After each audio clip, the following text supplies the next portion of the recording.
Hello, jewelry lover. My name is Bella Naiman, and I'm the founder of New York City Jewelry Week. Welcome to the virtual program for NYCJW25.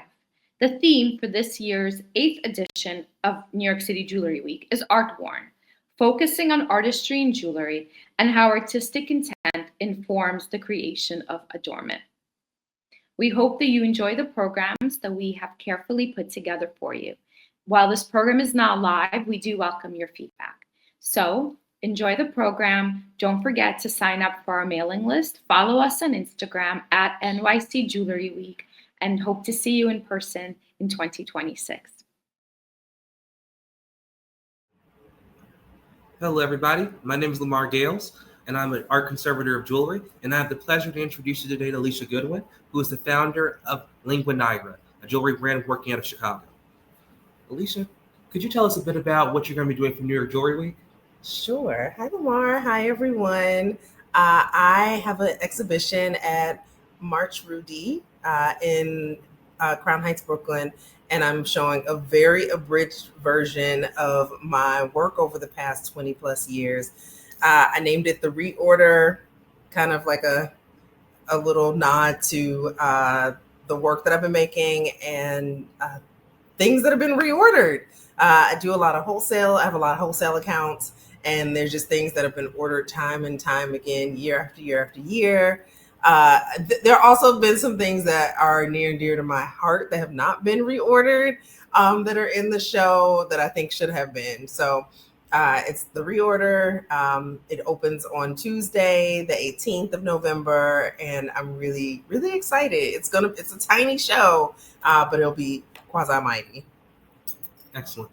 We're going to use this talk today to talk somewhat about Alicia's practice, but also what you might see in the exhibition coming up for New York Jewelry Week. Alicia, could you tell us a bit about your practice? Oh, man. So the work it's inspired by so many things, but the top three are Mesoamerican ceremonial jewelry. So jewelry out of Central America, Mexico, South America, North South America, really inspire the work that was used for ceremonies, for ritual. I just love it so much. That gold, the hand of it. I just realized that I gravitate towards things made before pretty much the Industrial Revolution, or even electricity. Just looking at these feats of wonder, that how people use gold, how people use silver, how people use obsidian and jade. Jade is huge. So that's a really great reference and inspiration. I also hark to nature, just looking at the different patterns that are random, but also very technical at times when you look at like leaves, butterflies, just insects. And then going in that route again, I have a love of insects, if y'all know. I love etymology. And I love beetles. I love the lore of them. They're the only animal / insect that has not been fully classified in the world. We don't know how many kinds of beetles there are. And just finding them and seeing what they create and how they create, and just they have their own world is just amazing. So we have Mesoamerican ceremonial jewelry, nature, and then the third thing is Victorian mourning jewelry, which I just love so much because it goes almost to the name. It makes me think of the name of my work, my brand, Lingua Nigra. Things aren't really all what they seem. I chose Lingua Nigra because I think it's a beautiful name, but it means black hairy tongue. It's Lingua Velosa Nigra, means black hairy tongue in Latin, which is a medical disease. And the same with Victorian mourning jewelry. People were making these beautiful pieces for their loved ones, people who passed away, and it's woven hair. It's hair as a key fob. It's things that are sentimental and very close to you. And the beauty of it is that there's so much out there when things are melted down time and time again throughout, time. I mean, it wasn't that long ago, but it could have been melted down, but it's sentimental. So it's actually passed down. And you don't know what it is. You think it might be horsehair. It might be anything, or just something really pretty and woven. But then you realize it's like pretty much a dead person's hair. And I just love that. So that's part of my practice. And I've had Lingua Nigra for over 20 years. But yeah, that's the crux of it. And then I like to work in ancient techniques like metal reticulation, because I really like texture. Also like to work with acid etching, cuttlefish casting. No hammering. I'm not a hammer girl. We don't do that. But I love different ways of creating texture and things that I don't have any control over. I really, as much as I like the design from the beginning to the end, I like to also let things go. And then the way I let things go as a quasi type A is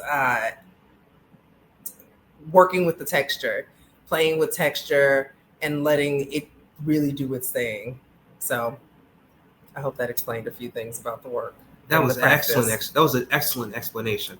And secondly, I'm really interested to learn more about how did you find jewelry? What was your pathway through the field in some capacities? I love learning about your work in the sense of understanding the sort of tri-layered practice that you hold and understanding sort of the material culture of materials that you're pulling in, understanding their cultural context, but also reinterpreting that into your own perspective. I'm curious what guided you to even start working in jewelry. Oh man. I think I was in the 5th grade. I was in summer camp at Kennedy King College, which the old Kennedy King in Inglewood, there's the new Kennedy King. It's a community college. They have summer camp. And I took a jewelry class. They just had jewelry class for kids and amongst all the other things. And it was this older man and he literally gave us like pliers like this. It was like nothing crazy. Pliers from the hardware store. Definitely there weren't jewelry tools. They were larger. Pliers, some needle nose pliers, round nose pliers, and some wire cutters. And then he gave us copper or brass wire, and we were just making circles. And it was so methodical and just meditative, I think, for a little 30-year-old woman trapped in a child's body, that I just loved. I loved it. And so that'll actually, a photo of that will be at the show. And I just made these little circle earrings and I just couldn't stop. Thankfully, my mother encouraged it. She would take me to Frank's Nursery and Crafts, rest in peace, Frank's, ahead of their time.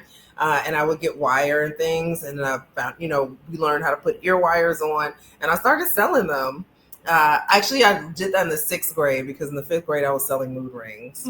So I was selling mood rings. I was a reseller. And then everybody's fingers turned green. And then I had to do something else. So yeah, I learned how to do that. We learned how to put beads on and make like a circle, just like just a regular ring. And I sold it to teachers, my mom's friends. She's a teacher too. So that kind of sparked it. But then I honestly, I just let it sit. I didn't think I was going to create jewelry as a living. I thought I was going to be a fashion designer. So I went to FIT. I went to a lot of schools, but I went to FIT. I went to New York. At 19, I went to New York. I studied fashion. I did not like it. I liked it enough, but I am not a huge perfectionist. I would sew something. If I want it to be the same from the beginning to end, then I just want to be done. And I think what made me really say this kind of might not be it is I made clothes for somebody and it was so much work and I needed the money and it just wasn't doing. The perceived value is so different, even though the labor is more or the same. And I just went across the hall. I had no plans. I graduated from the 2-year program at FIT. And I literally applied. I didn't know what I was doing. I didn't even know they had 2 different programs. They had a studio program and design, or studio and design. So drawing, you could either draw if you can really draw, or paint. It's super old school at FIT. Or you can be in the studio making things as a bench jeweler, because the objective was you were going to go on 47th Street and sit for 70,000 hours with a bunch of men and make jewelry. I wasn't gonna do that. So anyway, I did that. I did the 1-year program. Barely made it out because I had 3 jobs. You're not supposed to have any jobs. Didn't know that. That was a rough year. But so that was the path. Did jewelry, graduated, and I said, oh, you know what? I have no idea what I'm gonna do in my life, but I think I should kind of keep the trajectory. Something just told me to keep, like, since I have this degree, I have the fashion degree. I know I didn't like it. Let me get something in jewelry. And so my first job was, oh my goodness, my first job I think was on 47th Street, for working for Dan Pellegrad, who's still around. He still works on 47th Street. He's an amazing jeweler. I was not an amazing jeweler. Getting there at 8:00 in the morning was not my thing. There were just a lot of things that I was like, oh no, this isn't for me. What am I doing? It was just a huge learning curve. So yeah, I did that, and didn't do that for long. Actually, he gave me other things. He did more costume things too. So he did a lot of Ralph Lauren runway. So I would do a lot of that work for him. Whatever didn't involve going all the way to 47th Street at 7:30 in the morning. That's for sure. Yeah. And then I worked for Philip Cranji. I worked for smaller artists for quite some time. One woman in Clinton Hill, I learned a lot. I didn't get paid that much, but I learned a ton from her. Also how to run a business, just doing trade shows, things I probably would have never have learned in any other capacity, I don't think. And that was a lot, considering I literally took a class. I took 9 months. I took an accelerated 2-year course in a year. So yeah, I did that, and then I just switched over. And the whole time I would work after I worked for her. I would stay and make my own thing. She would let me make jewelry on her bench. And this was a butane torch, y'all, like a campfire torch that you'd have to turn on, get down, turn on and off. Yeah, and that was kind of how I made the first few pieces of what would be Lingua Nigra. And that was around 2003. Beautiful. I appreciate that walk through sort of like your childhood experiences with jewelry, leading up to sort of you discovering it, or really continuing following it when you went to FIT in a lot of ways. As a tailor's son who does jewelry myself, I understand totally the whole thing with clothing. Oh my gosh, sewing. Oh my God. My dad made this suit I'm wearing right now, and I'm just like, oh my God, every day I can't sew for my life. Oh yeah, no, and tailoring is a whole, that is the tailoring folks. It was the menswear. That's what they called it. I mean, they still call it menswear, and that was a whole other. It's a piece. Yeah. But jewelry itself is also its own powerful process. And I think there's so many different types of jewelry. Seeing you develop your practice in different routes is really fascinating. So Alicia let me go through her studio for a little bit and pull a few pieces. I'm curious if you could pull something from the board and tell us about it, kind of thing. Sure. I don't know. Do you want to go chronologically, or? I actually wouldn't mind if you mixed it up a little bit. Ooh. As a person who typically does chronological stuff, I wouldn't mind if we did more thematic. Okay. So forgive me as I'm preparing for this show. I have a lot of singles, but there'll hopefully be doubles when I get to it. This is an earring. It's missing the top, but this is an earring. And it's rose gold plated with 22 karat gold plating around this part. And then these aren't fangs, but I think of them as fangs.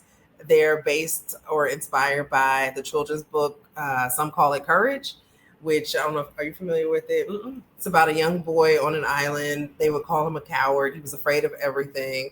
Somehow he got on a boat. I need to reread this, but somehow he got on a boat, got stranded on a different island, and he had to fight a boar. Like, he got braver and braver every day. He ended up fighting a wild boar and using the boar's, which I don't know how he did. I don't know if he had a hatchet or anything, but he used the boar's tusks as adornment. And when he got back to the island, when he was found or whatever, he showed how brave he was, and he had this beautiful adornment. So I just think of that as part of that story. And I had a beautiful necklace that'll also be in the show. I have to make it again, y'all, because yeah, life. So that's one thing. I just really love that. I really went crazy with that whole design. And then this is, with my work and having been in costume jewelry so long, I know people call it fashion. I'm old school. It's costume jewelry. You learn how to make one piece and change it up in different ways. So this doesn't come off, but I can take it off. And this can also be strung. So I had this strung on a necklace in a row. I had it like really long, and you can see that there's just like a little peg here and it's glued on. So I also like mathematical things in that sense. I just like to think about, I like to give myself challenges. So this is one of my challenges. Another thing, I started out with jewelry in the jewelry program. They give, obviously for many schools, many art design schools, you get these projects, and sometimes people have themes. A lot of the students were so talented. It was bananas. And my big thing was exploring body jewelry, getting back into body modification as a ritual. And by this time I was like 19, and I started stretching my ears.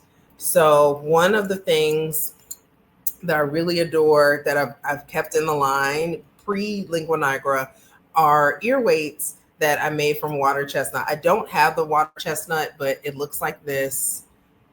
This is a wax of it that I've made, y'all. And then I cast these. So these are from college. So I cast the whole water chestnut. I made the mold. I cast it. This was when silver was $4 an ounce, and I could barely, like, this is a splurge. Because everything I made was in brass. Also, that's how I learned to reticulate and do all these different techniques in a material that a lot of people in class weren't using, because everybody else could afford silver. And I could, even though it was $4 an ounce. So these are ear weights. You loop them in your ear to stretch your ears if you would like. So that was a big thing. I was really big on ear weights. And they were just fun. And they're still in the line. I have magnolias that I made into ear weights, just something really organic, but something that can really still work with your body. This is one of my newer pieces, and I have a fun little drawing of it. And I call this Placed on a Mountain. And it just seems like something that would have been placed on a mountain for a ceremony. It's a really beautiful collar. I also like that it looks like teeth. Yeah, and it's about repetition. It's one casting going most of the way around. And yeah, it's made out of brass. At this now that I'm deep into Lingua Nigra and my work, I'll make a model. So I made this model out of wax. I carved it out of wax, cast it in New York at one of my fast casters, cleaned it up, and then sent it to Rhode Island. And they made a bigger mold and cast multiples for me. So that's how I do. I'm a production jeweler. So I'm happy this is done well. I wanted it to do well. So I just love when people appreciate the work. Another one, this is another baby Alicia Lingua Nigra piece. And they're coins. And this is called a cold connection. Nothing here is soldered, which is good because a lot of coins, you don't know what the makeup of them might be. Nothing silver anymore. And these are different coins from all over. There's francs, pre-euro, krona from Sweden, just all these different coins. And these came to be when I made these huge earrings, which will also be on some of the postcards that I'm creating. I made these earrings from pesetas from when I went to Spain the first time when I was 11, and some rubles from a woman who actually helped me get my own apartment. That's a whole other story for another time. And I would wear them all the time. And I had leather beads and turquoise beads, and people would stop me everywhere and ask me who made the jewelry. I lived in New York, people from all over, they're like, oh, I have some coins from my country here. I was like, okay, thank you. I would just be on the subway and people would give me coins from wherever they were from or places that they visited, which I thought was really cool. So I have a lot of coins. And this was one of them. It's just, and I would cut this out, and just a little tension bracelet with some very tarnished sterling silver. Yeah, and it fits like so. It has a patina. Yes, it does. It does a patina. So yeah, oh goodness, so much jewelry.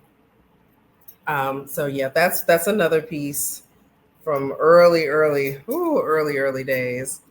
Another piece which I really, really love, and I made this in two different colorways, are my captive chamber. That's what I call them. They're dentalium shell earrings.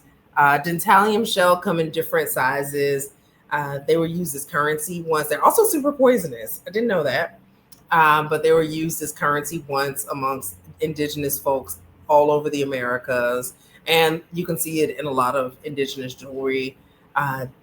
That's also something to think about as a person who's not indigenous, to use material that is indicative of a particular culture.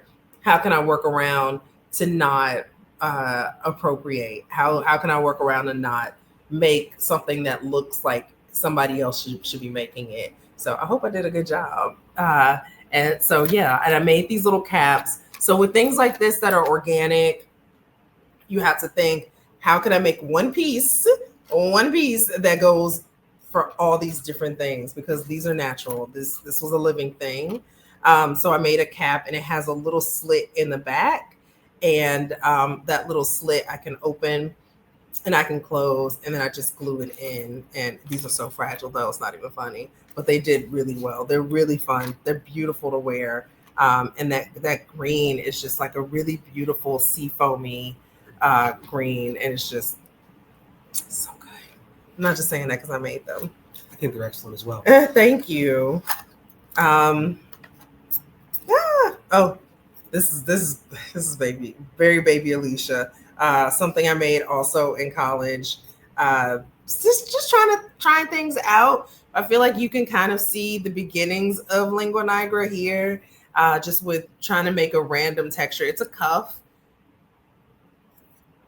And another cold connection. They were big on showing us cold connections, which I really appreciate. And it's just capped. These are plastic. We were doing like recycled alternative materials. So these are plastic pieces, and I soldered a little piece on with a tube. That's not a cold connection, but adding this and then just punching it. So it is technically a cold connection. They all stayed except for one. Riveting. Look at that. Yeah, there you go. Riveting. That's it. So yeah, little. Oh, that's hard. Oh, that hurts. Oh, no, look at that. My bad. No, My bad. I always want to wear stuff. I know. Oh, Especially I don't have Alicia's insurance. Oh yes, this wonderful Let me take it off real brooch. quick. It's actually really dope. I'm excited. A few years ago, I had the opportunity to work with Alicia's with a piece of Alicia's work in an exhibition I curated. Please hold it up to the camera. Sure. My nails are dirty. Too much time last night in the studio. So yeah, it's cuttlefish. The center part here is sterling silver. Then I made a frame to go around. And then is this chalcedony? Yeah. It's a beautiful piece, like a druzy chalcedony. I like to frame things. So I did that. I don't do a lot of brooches or like pieces I should though, for clothing. You know, I love a kinetic piece. So there's that. It was a lot of fun to do. I think I told you. It was a brain teaser. Like Lamar gave me the stone, and everything else I could just do whatever. So that's what I did. Since I got this piece for almost, at this point, a decade, it has been consistent compliments on it, which has been a gracious appreciation from you. Thank you. Are there any other pieces here you want to discuss? Sure. So this is another college piece. Not polished. Actually, I don't think these are silver. I'm telling you, when I tell you broke is a joke, I have 3 jobs, y'all. But it's a 2 and a 3. I was turning 23. So I made that, and then when I turned 32, I could wear them. Now I can't wear them anymore. I got to add more numbers. But they're domed. They're slightly domed. And FIT Public College, we had to put like tissue. I had to cut out a piece of plexiglass with the number 3, put that on top, put a piece of tissue on top, and then we had a press, but it was a hand press. So that's about as deep as I could get. It initially had plastic from Canal Plastics, which is still in business, but I changed it to kyanite, and then I have little numbers here. So all these little slightly domed pieces, and they all have texture. I used a rolling mill for the texture. All the dome pieces, they all had a plexiglass for it. So there's a 2, there's a 5 for my birth month. I don't know whether there's a 7. I don't know, 7 days in a week. I have no idea. Maybe lucky. Yeah, I guess. Yeah, not that year, but oh goodness. Yeah, and then I have just like a little hook here, just another like a puzzle piece. And then I think these are nickel. It's a mix. I think the back is nickel silver, and then the front is sterling, which is again wild because I had no funds for that. I don't. I don't know. So, but yeah, they were fun. I guess I could wear them. My ears aren't stretched anymore, but they were a fun little piece. And the funny thing is, I wasn't really wearing jewelry. My ears were a little stretched, but I wasn't really wearing jewelry like that. Another piece are these. These are old. They're plugs for my ears, and they're made out of coral, like stabilized coral, and I twisted sterling silver, put it through a rolling mill, and then you could see the depth. I got really good at these. That was the best part. Look, this is all selfish. The brand is selfish. I make jewelry because I like it. I was making stuff in school because I wanted to. I didn't make these in school, but yeah, whenever I wanted to make more jewelry, I just made it. Or whenever I wanted more jewelry, I would just make it. Which was, it's such a gift. This is another piece that I have one of. I was going for a little South Asian vibe. Very ancient. Yeah. It feels like a mixture of the cultures you talked about, Mesoamerican, even some It feels like ancient culture in general. Yeah. Those were fun, but then they were plated and they hurt my ears, so I couldn't. I wish they were gold, but they weren't. Another piece. These are my Hand of Trinity, but Hand of Trinity earrings. Which also can't wear now. I would get so many compliments on these because they're huge. People like really big earrings. They don't like the weight though. I can't wear these anymore. This is also when my ears were stretched. But yeah, this is one of the pieces that. Oh no, it has one. I have a few pieces, not that many, but that have like the 3 textures that I use. But this just has the reticulated. So what I'll do with reticulation, because it takes so long, I'll make a big sheet and reticulate that sheet and then just cut what I need from there. So this is a half circle and then more just little shapes to go around and little balls. And it has 2 textures. It has the cuttlefish casting on the top too. And this isn't plated. I didn't think it needed to be. I might plate it though for the show. There's one more. This is also new. This is very fun. I went to an African festival here and just to shop. Oh, and to see Cameo. That was great. And there was a vendor who was selling the most beautiful beads. And most of them were vintage African glass beads. And I know I made his evening. I probably made his whole weekend with the amount of beads I purchased.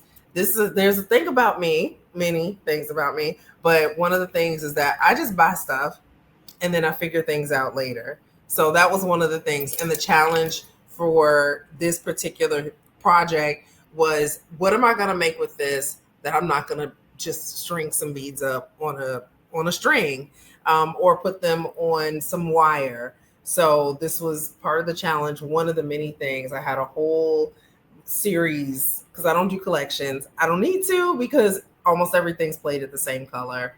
I love the non-seasonness of it, non-seasonality of things. And I also don't want to be pressured into doing things because I worked in the industry for so long with different markets. So I kind of really just do what I want. But that being said, I made these that kind of look like uteruses after the fact. That's okay. But I just wanted to play with connections.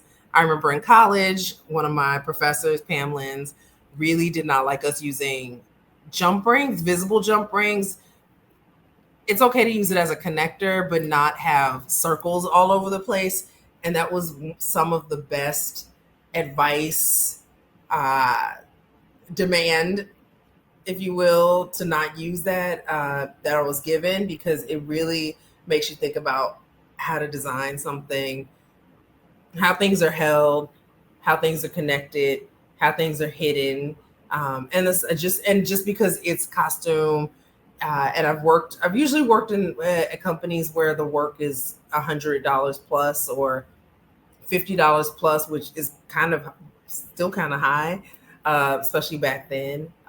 So you would still have to think about the design. It doesn't matter. The design should be beautiful for whomever wears it, whoever buys it. It shouldn't matter how much it costs. So I always think about that. So yeah, and they're just different, very random. I don't want anybody to think that they're getting something right off of like a pattern or something. I can't work like that. But yeah, it's just a mix of just really beautiful glass pony beads, and just these striped. My favorite are the black and white striped ones, and then yeah, just a really cool connection at the top that I carried over to a few other designs. So all of these are like a brain challenge to me. There are a lot of fails. We're not going to talk about the fails, but yeah, a lot of them are challenges, which I really love to accept and work on. Thank you for walking us through really just decades at this point of your material practice, learning about sort of the forms that you've utilized, as well as the materials. Materials are so fascinating. I think one thing I just want to ask you more about real quick is, could you explain some of your material decisions? Because I've noticed throughout your career, you've transitioned from using like pure metals early on when you were working at FIT with some alternative explorations, to really moving into incorporating metals heavily with the alternative incorporations like beetle wings, casings, and a variety of other materials as well. I think it just comes from not having any money, and the accessibility of brass. And when I really revved up Lingua Nigra, I mean, it was a slow burn. This is not obviously this is not overnight, but when I started it, I found my caster, who I'm still with for almost 20. I've been with him for almost two decades.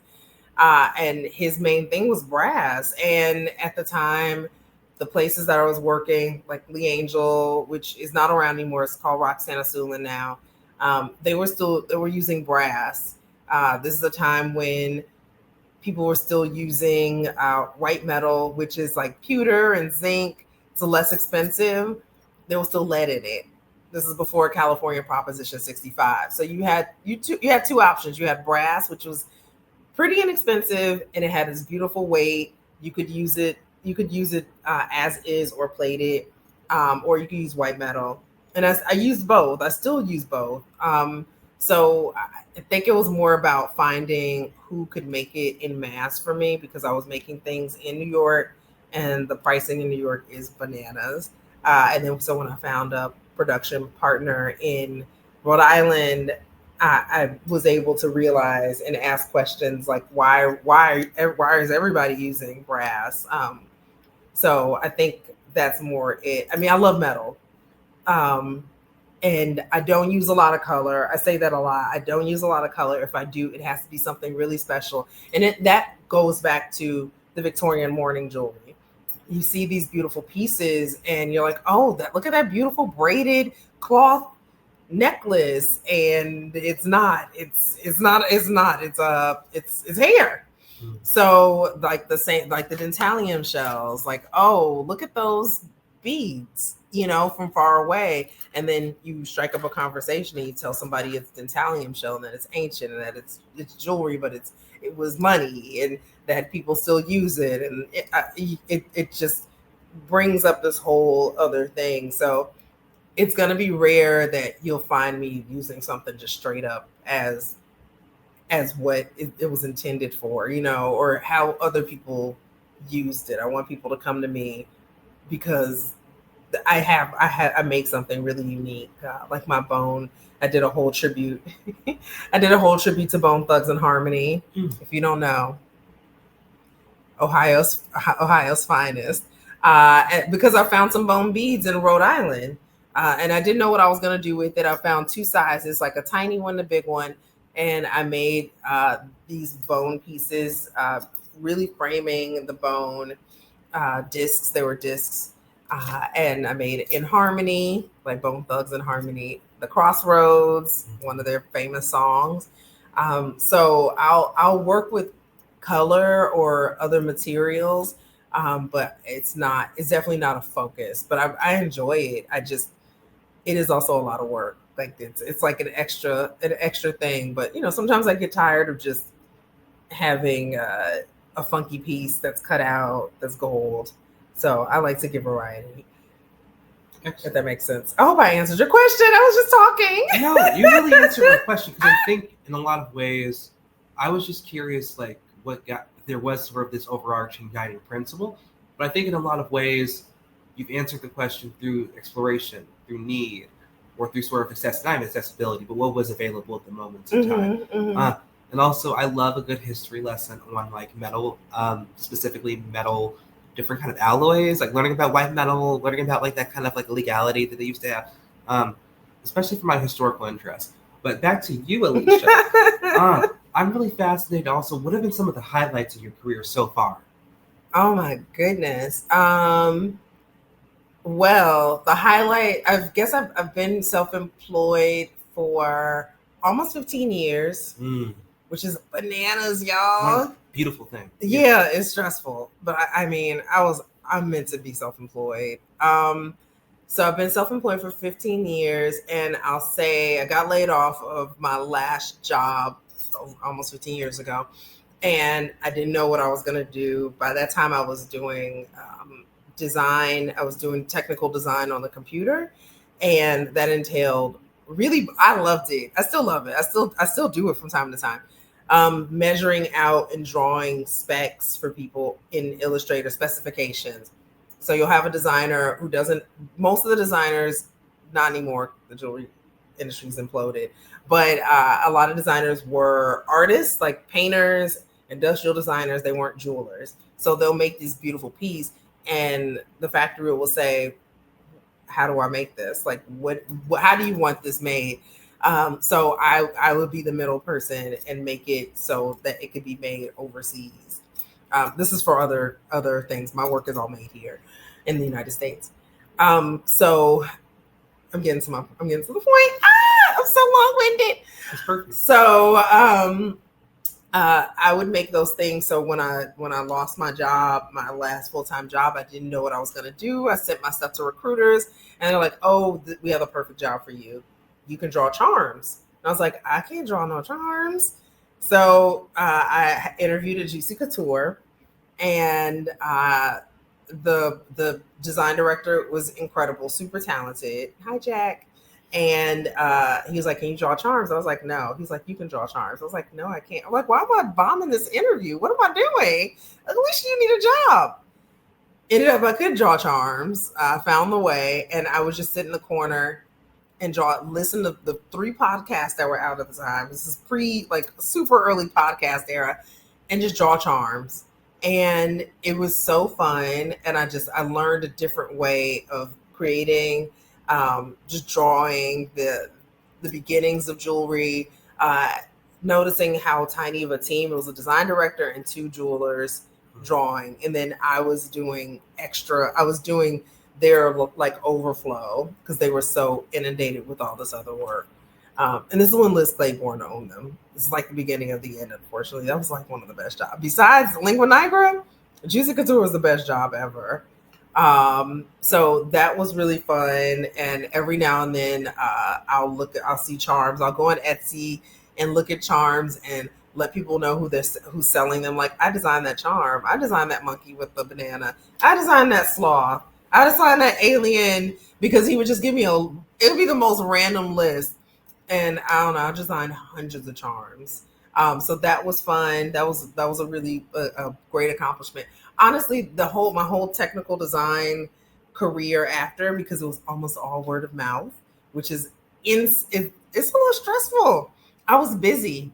That being said, the second big thing is I made a class because I was so busy doing technical design and I didn't want to say no. I created a class at my alma mater, FIT, and it was a technical design class. I did that for like 6 years, and it would be a packed class because I didn't want to turn down work. And I'm like, this is really great, especially if you like measuring. If you like millimeters, you like the metric system. If you like measuring, this is for you. It's really good money, and you have to enjoy it. So I would teach a 6-week class on the ins and outs, and it was really great. So that's another great accomplishment. Another one, I don't know if it doesn't have anything to do with jewelry, but I went back to school for fun, for like 3 times as long as it took me to get 2 degrees at FIT. But I went back to school. I went to Hunter, and I majored in English. I loved it. I got a scholarship for it, because I can write. And that was fun. And I minored in cultural anthropology. I fell in love with that from the anthropology professor that I had. And then another really great accomplishment, which really catapulted my wholesale business, was getting into the National Museum of African American History and Culture, which I honestly just think the buyer just put in Black jewelry designer and found me, because she found me on Etsy. And there was a weird vetting process. We had to send in our pieces, and then they placed a small order from a bunch of folks. And I made a rose to the top. And I've been with them for 8 years. I've been with them ever since they opened. That first year was insane. I don't think they could anticipate how many visitors they would have. The store was minuscule. The store was so tiny in the beginning. It's now maybe 4 times the size, thankfully. And I just have a really good relationship that showed me how to forge relationships with the buyers. I'm very friendly with everybody anyway, which is a plus and a minus. I always think everybody's my friend. But I think that's really just a genuine way to forge relationships. And it really shows. I'll go to the stores. I'll talk with the managers. I know the staff. They know me, which is bananas. They'll tell you my life story. And that, knowing the buyers back then, helped me get into 2 more Smithsonian stores, get into the catalog. That was another big accomplishment. It was the biggest, the second Smithsonian catalog order was the biggest order of my life. And it was really good. It was stressful, but it was a really good order. There were a few things. Making my first 6 figures was really lovely. It's weird in this economy, you don't even notice it. But just knowing that being in self-employment is not for everybody. I'm definitely not making it's not a pleasure cruise all the time. But it's great for me. It works for me. And knowing that my salary or my earnings can be infinite is also, but sometimes it can't be. Knowing that, doing a class, I did a class in Spain. I taught an online class for this online platform called Domestica. Please sign up. And it's a wax carving class. That was really fun. And then just this year I was in a commercial for Etsy. So they flew us to Portugal, and it was so last minute, y'all. Like, they asked us on a Monday and we flew out like the next week. But yeah, that was a lot of fun. I still have not seen it because I don't pay for I pay to not see commercials. So I'll probably never see it on television, and only watch YouTube. But it was fun. So yeah, it's a few things. I mean, it's more, and also getting this exhibition award. So that was really a nice surprise to wrap wrap up the year, and I'm very excited. I'm getting all the things ready for it. Leading into your future, I'm really curious, what do you see next steps being in your career? Ooh, I keep on teasing I'm gonna retire. I'm probably not gonna probably do that. Yes, I might. I don't know. I've been around for a really long time. Mm-hmm. I think I need a break. So I am gonna scale back. I've just been adding to the group, the collection, the line, and I haven't been taking away because I'm a softie. Not really, but I'm a softie, and if people ask me for things that have been discontinued 10 years ago, I'll make it again, and I shouldn't be doing that. And it's just a lot. It's a lot of work. I have one person who helps. So I've been leaning into sculpture more, which is big jewelry. It's still the same. I love that I have this amazing background to lean on for creating these pieces that I'll be making, which will still be about mourning, like Victorian era mourning jewelry. It'll be about memory. It'll be about hair, but Afro textured hair, because there were Black people in the Victorian era, and we were doing the same things everybody else was doing, but I've yet to see a Afro textured mourning jewelry piece. So things of that. I have another show coming up, a solo show curated by somebody really special. So that's coming up. So I'm excited. Jewelry, Lingua Nigra is always going to be here. I mean, she pays my bills, so I gotta keep her going. But I am very excited. I took a trip to Rhode Island recently and was able to get almost all my supplies for this upcoming show, and just the work in general, the sculptural work in general. So I'm excited to show that as well. But honestly, it's gonna be just giant jewelry. So that's that's pretty much, not to minimize it, but yeah, that's where I'm headed. That's been a long road too. That's been almost a 2-year process. And I'm thankful that I've gotten grants, and I'm very thankful I'm self-employed, that I can take the time off to go to residencies and really, really, really just slosh it out, all the things that are in my brain. So that's what's happening. Those are beautiful things to look forward to coming up in the future. Yeah. I'm also curious, as a younger, or not young, I'm getting old myself, as a person who's like about to reach 30, I'm increasingly always fascinated by like impacts on the youth and things of that nature. What advice would you have for a younger jeweler entering the field now? Ooh, know how to make things. I am a stickler for that, and I'm not perfect, y'all. I was like a C- student. I mean, I also have 3 jobs. But know how to make things. That's also a big thing in fashion, especially at FIT. They were really big on that. A lot of kids came in and they knew how to draw, and that's all they were like, oh, I can give this to somebody to make. That was the attitude for a lot of the illustrators. And the teachers weren't having it. Like, how are you going to draw this? How are you going to make this if you don't know how to make it? And that's the biggest thing.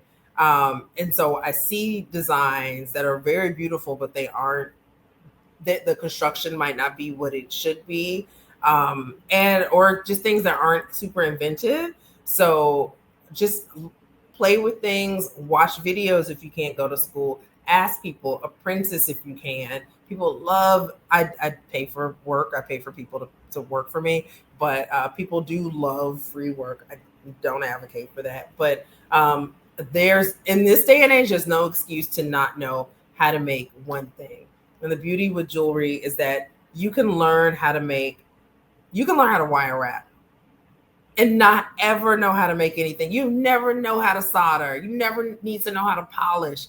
Ever, you can learn how to do cold connections and never know how to wire wrap, never know how to solder, and just have that trajectory for the rest of your life. That's what I love about jewelry. So you don't have to find a niche super quickly, but this career, this profession, this trade will feed you. There are amazing people in it.